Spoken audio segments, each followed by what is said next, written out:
காட்டாங்குளத்தூர் தெற்கு ஒன்றியத்தில் முதலாக இந்த காலையில் தொடங்கி கிட்டத்தட்ட 10க்கும் மேற்பட்ட கிராமங்களில் நேரில் சென்று முகாம் பொறுப்பாளர்களை நேரில் சந்தித்து அவர்களிடம் முகாம் பட்டியலை பெற்று வருகிறோம். அதன் அடிப்படையில் இந்த பட்டாவகம் கிராமம் 20 ஆண்டுகளுக்கு 25 ஆண்டுகள் இருக்கும். சுமார் 25 ஆண்டுகளுக்கு முன்பு இதே பகுதியில் ஒரு புளியா மரம் இருந்தது பெருசா.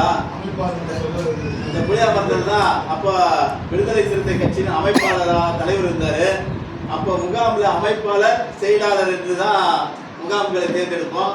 அப்படி இந்த பகுதியில் முகாம் செயலாளராக சுமார் 25 ஆண்டுகளுக்கு முன்பு இதே பகுதியில் ஒரு புளியா மரம் இருந்தது. புளியா மரத்து அடியில் இது போல ஒரு முகாம் செயலாளர்கள் முகாம் பொறுப்பாளர்கள் கூட்டப்பட்டு அந்த கூட்டத்தில் விவாதத்தை ஏற்படுத்தி அதில் முகாம் அமைப்பாளராக தேர்ந்தெடுக்கப்பட்டவர் தான் நமது அருமை சகோதரர் சிவா அவர்கள்.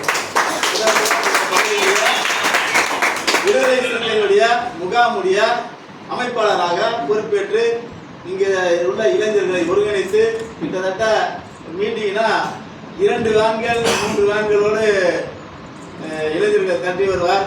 பட்டாவகன் வந்தாலே கச்சகச்சான கூட்டம் இருக்கும். அப்படியே அப்படி இளைஞர்களை ஒட்டுமொத்தமாக விடுதலை சிறுத்தையாக கொண்டு வந்தவர் அருமை சகோதரர் சிவா அவர்கள். அது மட்டுமல்ல, அவருடைய மக்கள் திரட்சி ஒரு பெரிய மாற்றத்தை இந்த பகுதிக்கு சுட்டுச்சு. உள்ளாட்சி தேர்தல் நடக்கும் போது இந்த பகுதியில் தலைவராக நிற்கிறவர் விடுதலை சிறுத்தைகளுடைய ஆதரவு எங்களுக்கு வேணும் அப்படின்னு எங்களிடம் கேட்கும் போது நாம் ஒரு பங்கீடு வச்சோம்.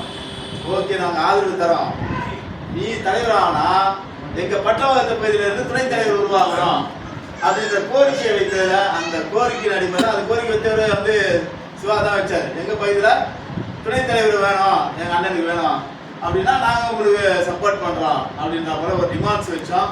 அந்த டிமாண்ட்ஸுக்கு அவங்க ஒத்துக்கிறாங்கன்னா அது காரணம்னா இங்கே விடுதலை சிறுத்தையா இளைஞர்கள் அமைப்பா திரண்டு இருந்தாங்க.